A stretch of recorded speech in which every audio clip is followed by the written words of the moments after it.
Kaya bumabon. Sa mga nagbibiyahe ng sakitan dyan.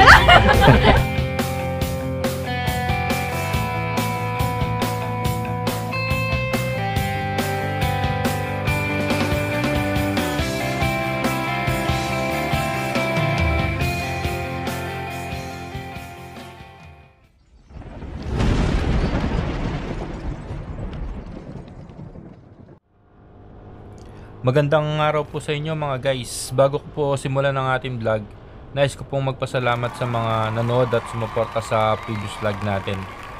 Yung Nambalan River na matatagpuan po sa Mayantok, Tarlac, na tinaguriang summer capital of Tarlac. Ngayong araw may ibabahagi na naman po akong isang tourist destination sa inyo na kung saan pwede kang mag-relax at magpalamig. Yan po ang tinatawag nilang New Zealand of Nueva Ecija. Kaya stay tuned lang po kayo mga guys. Samahan niyo po ako sa aking travel vlog adventures papuntang Gabaldon, Nueva Ecija. Nandito po pala tayo sa Santa Rosa ngayon mga guys.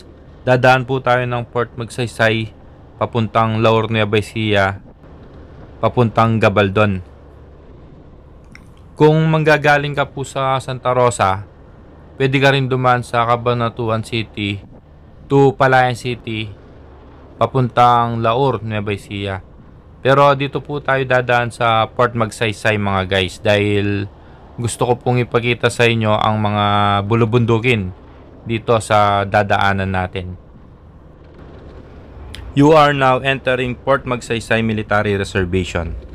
Ang Port Magsaysay Military Reservation na yan mga guys ay ang pinakamalaking military reservation sa Pilipinas, kung saan ang key training area of the Armed Forces of the Philippines na matatagpuan dito sa probinsya ng Nueva Ecija at Aurora, na sumasaklaw sa bayan ng Palayan City, Santa Rosa, General Tinio, Laur at Dingalan, Aurora. Laur na po tayo guys, pababa na tayo ng bundok.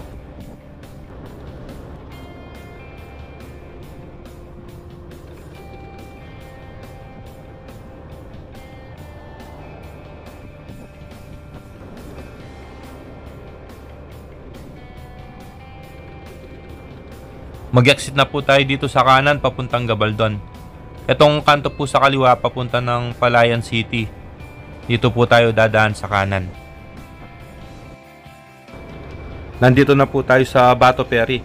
Hindi na po tayo mag-stop over dito. Didiretso na tayo ng Gabaldon.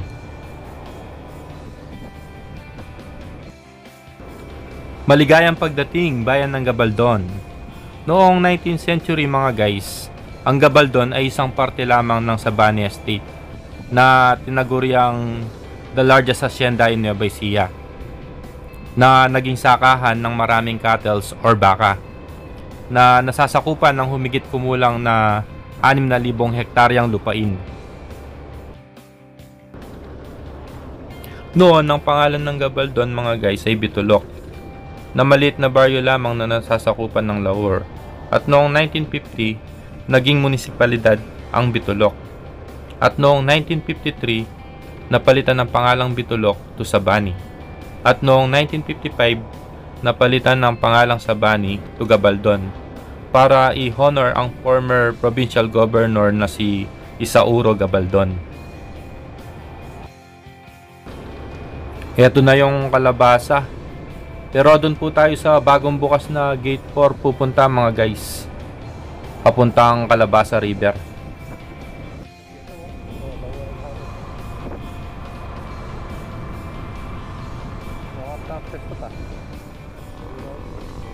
Ito ang ating kaya. Bante ako rin. Hindi ka rin agad. Ito aling ka mga kaya. Pero mali na yung dalom. Pwede ka tagalagan.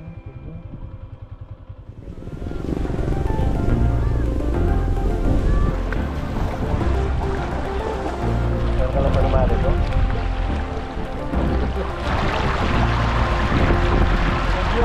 Sino?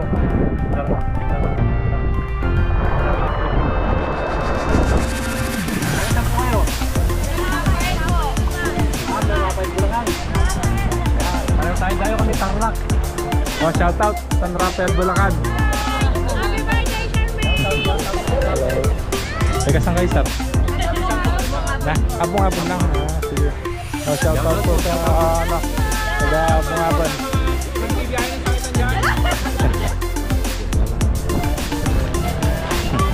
Pa-subscribe po. Thank you po. Magkano?